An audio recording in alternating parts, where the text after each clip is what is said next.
하나님의 말씀을 보겠습니다. 하나님의 말씀은 사도행전 6장 1절로부터 7절까지의 말씀을 교독을 합니다. 신약성경 196쪽에 있습니다. 신약성경 196쪽에 있는 사도행전 6장 1절로부터 7절까지의 말씀을 교독을 합니다. 1절의 말씀을 제가 먼저 봉독해 올립니다.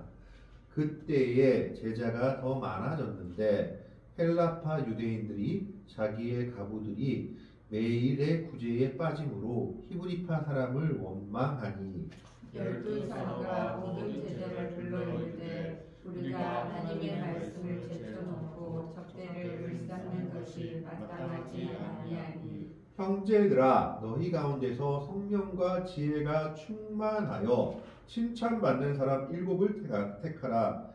우리가 이 일을 그들에게 맡기고 우리는 오로지 기도하는 일과 말씀 사역에 힘쓰리라 하니 온 무리가 이 말을 기뻐하여 믿음과 성령이 충만한 사람 스데반과 또 빌립과 브로구로와 니가노르와 디몬과 바메나와 유대교에 입교했던 안디옥 사람 니골라를 택하여 사도들 앞에 세우니 사도들이 기도하고 그들에게 안수하니라. 7절의 말씀을 같이 읽습니다. 하나님의 말씀이 점점 왕성하여 예루살렘에 있는 제자의 수가 더 심히 많아지고 허다한 제사장의 무리도 이 도에 복종하니라. 아멘. 초대 교회에 한 가지 큰 문제가 초반에 생긴 일이 있습니다. 그 일이 뭐냐 하면 오늘 본문에 나오는 봉사와 구제에 관한 문제였습니다. 오늘 말씀을 보면 1절에 그때의 제자가 더 많아졌다라고 얘기하고 있는데 그때라는 것은 이제 안진뱅이를 일으키고 또 성령의 은혜로 인해 가지고 예루살렘에 예수 믿는 자들이 기하급수적으로 늘어나게 됩니다. 하루 만에 3,000명, 5,000명이 회개하면서 거의 10,000명 이상의 예루살렘 교회들이 모였다라고 보아집니다. 그러자 바리새인과 서기관들, 제사장들이 이 일의 위협을 느껴서 사도들을 불러다가 다시는 예수의 이름을 전하지 말라라고 위협하죠. 그때 사도들이 이렇게 얘기합니다. 우리는 하나님께 보고 들은 것을 말하지 않을 수가 없다. 옥에 가두겠다, 죽여버리겠다라고 위협해도 말을 듣지 않자 어쩔 수 없이 매를 때리고 놓아줍니다. 그게 5장에 나와 있는 내용입니다. 바울의 스승이었던 가말리엘의 중재로 이 사람들이 하나님께로부터 났으면 너희가 하나님께 대적하는 자가 되니까 더 이상 그러지 말라라는 중진제로 이제 이 사람들은 어떻게 하지 못하고 사도들은 매를 맞고 풀려났는데 매를 맞고 풀려날 때 사도들이 기뻐하며 찬양하고 노래했다라고 사도행전에 기록되어 있습니다. 그리고 끝까지 그들은 예수님을 전파한 모습이 나와 있죠. 바로 그런 모습을 보고 오히려 5,000명, 3,000명보다 더 제자들이 많아졌다. 여기서 제자라는 말이 쓰여지게 됩니다. 그냥 예수님을 믿는 사람들이 아니라 예수님을 따르고 예수님을 닮아가려고 노력하는 사람들이다라는 이야기입니다. 그 제자들이 교회에 더 많아졌는데 교회에서 한 가지 큰 문제가 생깁니다.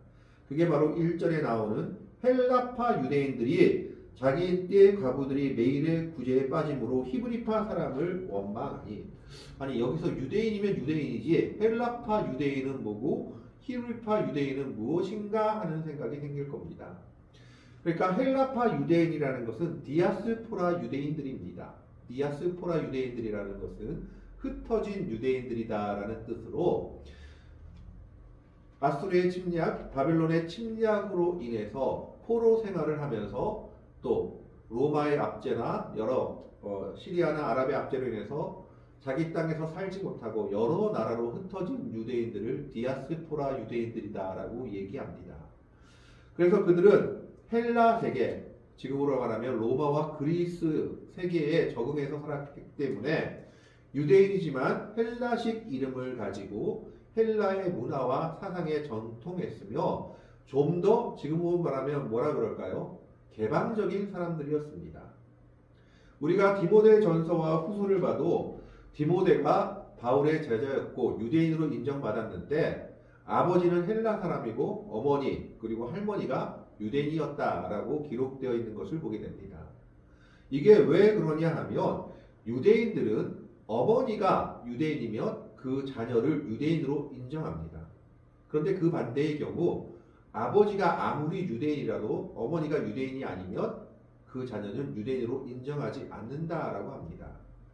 믿음과 모든 교육이 어머니의 손끝에서 시작된다라고 생각하기 때문에 어머니가 유대인인 경우에 그 자녀를 유대인으로 인정할 수 있었다라는 겁니다. 이런 사람들이 결국 헬라파 유대인들인 겁니다. 그런 유대인들이 아마 예수를 믿게 되면서 자기들의 터전을 정리하고 예루살렘에 와서 본격적으로 정착한 것 같습니다. 이제 그런 사람들을 헬라파 유대인들이라고 하고 원래의 예루살렘이라든가 원래의 유대 땅에서 살고 있던 사람들, 거기서 계속해서 자손을 낳고 자손 제대로 살던 사람들을 바로 히브리파 유대인들이라 합니다. 그래서 그들은 유대식 이름을 계속 가지고 유대교적 관습을 가지고 살아가던 사람들입니다. 그래서 그들은 조금 더 보수적이고 엄격한 사람들이었다라고 보여집니다.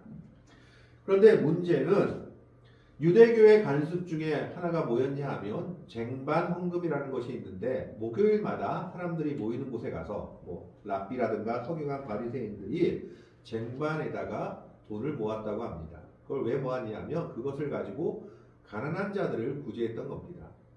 그것을 가지고 하루 두 끼 먹을 수 있는 식량을 사가지고 먹을 수 없는 사람들에게 나눠주는 전통이 유대인들의 전통이었다라는 겁니다. 왜 하루 두 끼냐? 헬라 사람들은 하루 세 끼를 먹었지만 유대인들은 하루 두 끼를 먹었다고 합니다. 그래서 최소 식량으로 하루 두 끼의 식량을 나눠줬고 그걸 쟁반 헌금이라고 하는데 특별히 어떤 사람이 도와야 될 일이 있을 때는 특별 헌금을 모아서 그 사람을 도와주는 그런 전통이 유대인의 전통이었다라는 겁니다. 유대인들은 서로를 돌아보기를 아끼지 않는 그런 전통을 가지고 있었고 그 전통이 교회에서도 초대교회에서도 이루어지고 있었다라는 겁니다. 그래서 과부들은 일할 수가 없는 사람들이고 또 그들은 자기 생계를 유지할 수 없는 사람들이었기 때문에 나이 많은 과부들은 교회에서 그들을 돌봤습니다. 초대교회는 지금과 같은 형태가 아니라 자기의 재산을 다 내어놓고 공동 생활을 하던 그런 모습이었던 것이 성경에 기록되어 있습니다. 그래서 그것을 가지고 사람들의 필요를 따라 나누어졌는데 특히 교회에서 아무런 힘도 쓸 수 없는 가부들에 대해서 그들의 생계를 책임져 주었던 겁니다. 그런데 문제는 뭐냐 하면 헬라파 유대인들이 아마 히브리파 유대인들보다는 분명히 소수였을 겁니다. 헬라파 유대인들은 소수였고 다수가 히브리파 유대인들이었을 것인데 이 소수였던 헬라파 유대인들 사이에 원망이 터져 나옵니다. 원래 어디 교회에서도 그렇고 집단에서도 그렇고 누가 제일 섭섭함을 느끼느냐? 다수의 사람들이 섭섭함을 느끼는 것이 아니라 소수의 사람들이 섭섭함과 때로는 배신감도 느끼고 아픔을 느끼게 됩니다. 왜냐하면 자기들의 주장이 먹혀 들어가지 않는다라고 생각하기 때문입니다. 그래서 이 소수의 헬라파 유대인들이 불평, 불만을 늘어놓기 시작하는데 그 첫 번째가 뭐냐? 우리의 과부들을 히브리파 유대인들이 소홀히 한다라는 겁니다. 자기들 과부들은 잘 먹이면서 헬라파 유대인 과부들은 돌보지 않고 소홀히 한다라고 주장하기 시작했습니다. 많은 성경학자들은 아마 그렇지 않았을 것이다. 동등하게 아마 배분이 됐을 것이다. 라고 생각을 하지만 어쨌든 그들 사이에서는 그런 불만이 생겨나오기 시작했습니다. 소수였던 헬라파 유대인들이 불만을 가지기 시작한 겁니다. 그것이 교회의 큰 문제로 대두되었습니다. 그러자 12사도가 제자들을 불러놓고 이 일을 의논합니다. 2절에 보면 12사도가 모든 제자를 불러 이르되 우리가 하나님의 말씀을 제쳐놓고 접대를 일삼는 것이 마땅하지 아니하니 이 말을 들었을 때 그 당시 이 문제는 교회에서 큰 문제 중에 하나였던 것으로 보입니다. 심지어 말씀을 전하는 일에 방해를 받을 정도로 상당히 큰 교회의 문제로 대두되었던 겁니다. 접대를 일삼는다라고 했을 때 이 접대는 이제 구제를 이야기하고 있는 겁니다. 구제라든가 그들을 위한 재정의 문제를 사도들이 여기에 간섭하는 것은 옳지 않다라고 얘기하면서 이제 그 일은 너희들이 해라라고 말하고 있는 겁니다. 그래서 최초로 집사를 뽑게 됩니다. 이것이 집사를 뽑게 된 배경입니다. 교회의 문제들을 해결하기 위해서, 교회의 어려운 일들을 감당하기 위해서 교회의 집사들을 뽑게 됩니다. 그래서 어떻게 보면 집사의 사역 중에 하나가 교회의 분쟁을 해결하는 겁니다. 평화를 이루는 것이 집사의 사역 중에 하나입니다. 집사를 뽑은 배경이 바로 그러한 배경이었기 때문입니다. 그래서 사도들은 몇 가지 조건을 가지고 이 일을 해결할 사람을 너희 안에서 뽑으라라고 얘기합니다. 그것이 3절에 나와 있는데 3절의 말씀을 보면 형제들아 너희 가운데서 성령과 지혜가 충만하여 칭찬받는 사람 7을 택하라. 우리가 이 일을 그들에게 맡기고 4절에 우리는 오로지 기도하는 일과 말씀 사역에 힘쓰리라 하니라. 그러니까 사도들은 이 분쟁에 끼어들지 않고 우리는 그 분쟁에 끼어들지 않고 그 분쟁을 해결할 사람들을 집사들을 너희가 뽑아라. 우리는 말씀을 전하는 일, 기도하는 일만 하겠다라는 겁니다. 이것은 어떻게 보면 지금 많은 교회들에서 일어나는 분쟁에 있어서 해결의 역할을 제시해주고 있습니다.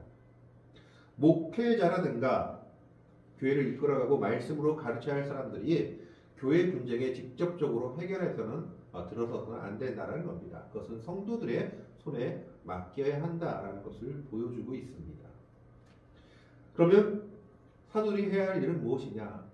교회를 위해서, 성도를 위해서 기도하고 말씀을 전하는 일에 전무하는 겁니다. 그것이 사도들이 해야 할 일이었다라는 겁니다. 그리고 이 교회의 분쟁과 어려움은 교회를 위해서 뽑혀진 일꾼인 집사들이 해결해야 할 일이었습니다. 그런데 이 집사를 뽑는데 기준을 3가지를 이야기합니다. 3절의 말씀에 보면 형제들아 너희 가운데서 성령과 지혜가 충만하여 첫째 조건이 성령이 충만한 사람. 일꾼을 뽑는데 그냥 저 사람이 우리 교회 오래 다녔으니까 저 사람이 그냥 많이 배웠으니까 뽑는 것이 아니라 초대교회 일꾼의 첫 번째 조건은 성령이 충만한 사람이었습니다. 성령이 충만하다는 것은 다른 뜻으로 말하면 성령의 인도를 받는 사람입니다. 자기 마음대로 하는 것이 아니라 성령의 인도를 따라 성령의 뜻대로 행하고 믿음 가운데 사는 사람을 성령이 충만한 사람이다 라고 얘기하고 있죠. 그래서 디모데전서나 다른 성경에 보면 집사의 조건을 말했을 때 순례 임박히지 아니하고 일구이연하지 아니하고 한 여자의 남편이 되고 세상적으로도 존경받을 만한 모습을 지니고 있어야 한다라고 분명히 조건을 이야기하고 있습니다. 사도들은 그것을 뭐라고 얘기했느냐? 성령이 충만한 사람. 두 번째 조건은 뭐냐면 지혜가 충만한 사람을 뽑으라고 얘기합니다. 여기서 말하는 지혜는 세상의 지혜가 아니라 성령께서 하나님께서 주시는 지혜를 의미합니다. 교회의 일은 세상의 어떤 잣대나 세상의 지혜로 해결할 수 없는 일들이 많습니다. 그렇기 때문에 세상의 지혜로 교회를 일을 해결하다 보면은 더 큰 분쟁과 더 큰 아픔이 생기는 것을 보게 됩니다. 그래서 여기서 지혜가 충만하다 했을 때는 하나님께서 주시는 지혜가 충만한 사람, 성령의 지혜가 충만한 사람을 이야기합니다. 세상의 지혜는 때로는 나만 아니면 되라는 그런 모습과 얍삽한 모습들, 때로는 어떻게 보면 자기 혼자만 빠져나오는 그런 지혜의 모습들을 말하기도 합니다. 여기서 말하는 것은 하나님께서 주시는 지혜를 가지고 교회의 이런 어려운 문제들을 잘 해결할 사람, 그럴 사람을 뽑으라라는 겁니다. 세 번째 조건은 뭡니까? 성령과 지혜가 충만하여 칭찬받는 사람. 세 번째 조건은 칭찬받는다라는 겁니다. 칭찬받는 사람 7을 뽑으라라는 겁니다. 성령과 지혜가 아무리 충만한다 할지라도 사람들로부터 인정을 받지 못하면 아무 소용이 없다라는 겁니다. 우리가 믿음을 가질 때 어떤 분들은 독불장군 같은 믿음을 가진 사람들을 보게 됩니다. 내 믿음만 중요하고 내 믿음만 옳고 남은 어떻든지 필요 없다라고 하면서 혼자만의 믿음을 고수하고 있는 사람들을 보게 됩니다.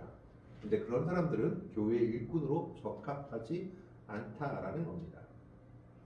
교회 일꾼의 세 번째 조건이 바로 칭찬받는 사람입니다.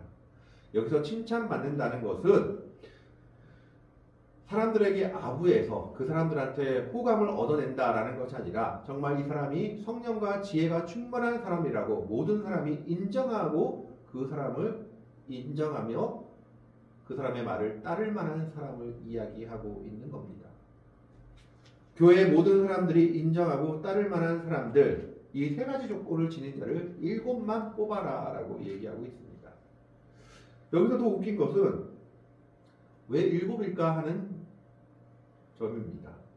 물론 7이 이스라엘 백성들 사이에서 완전 숫자지만 우리가 생각하기에도 지금 10,000명에 가까운 예루살렘 교회의 이 문제를 7명으로 해결할 수 있을까? 아마 이것은 유대의 전통을 따른 것으로 보여집니다. 그리고 7명 정도라 할지라도 성령과 지혜가 충만하며 칭찬받는 사람 7만 있어도 교회의 이 문제는 해결될 수 있다라는 겁니다.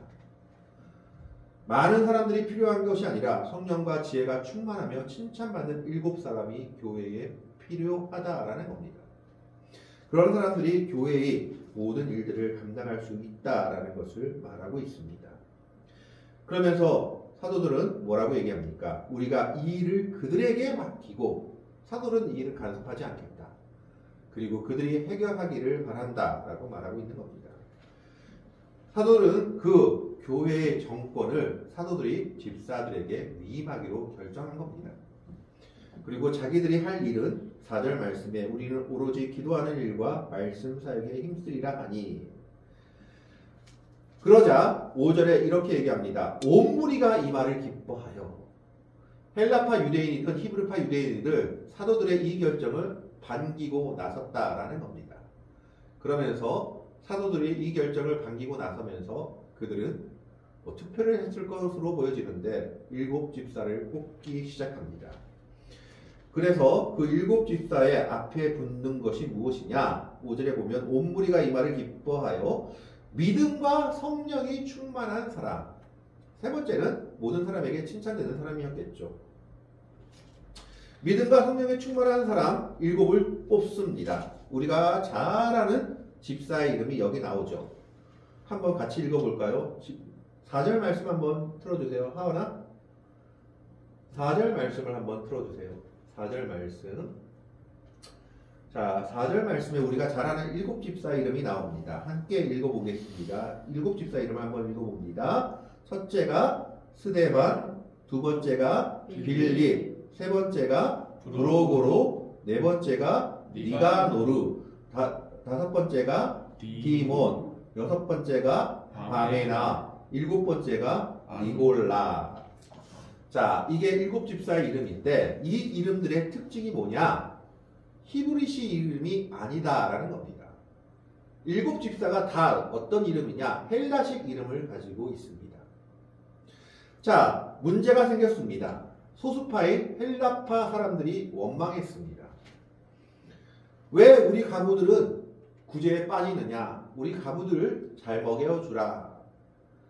다수파인 유대교인 히브리인 사람들, 유대교 히브리 사람들, 즉 히브리파 유대 사람들이 그리고 사도들이 그럼 그 문제를 수용합니다. 무시하지 않아요. 소수의 목소리를 무시하지 않고 그 문제를 수용합니다. 그리고 사도들이 이렇게 결정합니다. 7명 뽑아라. 집사 7명 어떤 사람이냐? 믿음, 성령과 지혜가 충만하고 칭찬받는 사람 7을 뽑아라. 이 문제를 해결을 그들에게 맡기겠다. 자, 그러면 보통 교회 같으면 어떻게 뽑을까요? 히브리파 사람들 중에서 7명을 뽑을 겁니다. 그런데 다수였던 이 당시로선 거의 80% 이상을 차지하고 있던 히브리파 사람들이 집사 7명을 다 헬라파 사람들로 뽑아버립니다. 뭐 어떤 사람은 히브리파 사람 중에서도 헬라식 이름을 가질 수 있어서 다 헬라파 사람이라 보기 어렵다라고 주장하는 분들도 있지만 그렇다 할지라도 헬라식 이름을 가졌다는 것은 헬라파 사람들에게 우호적인 사람이었다라는 것을 나타내고 있죠.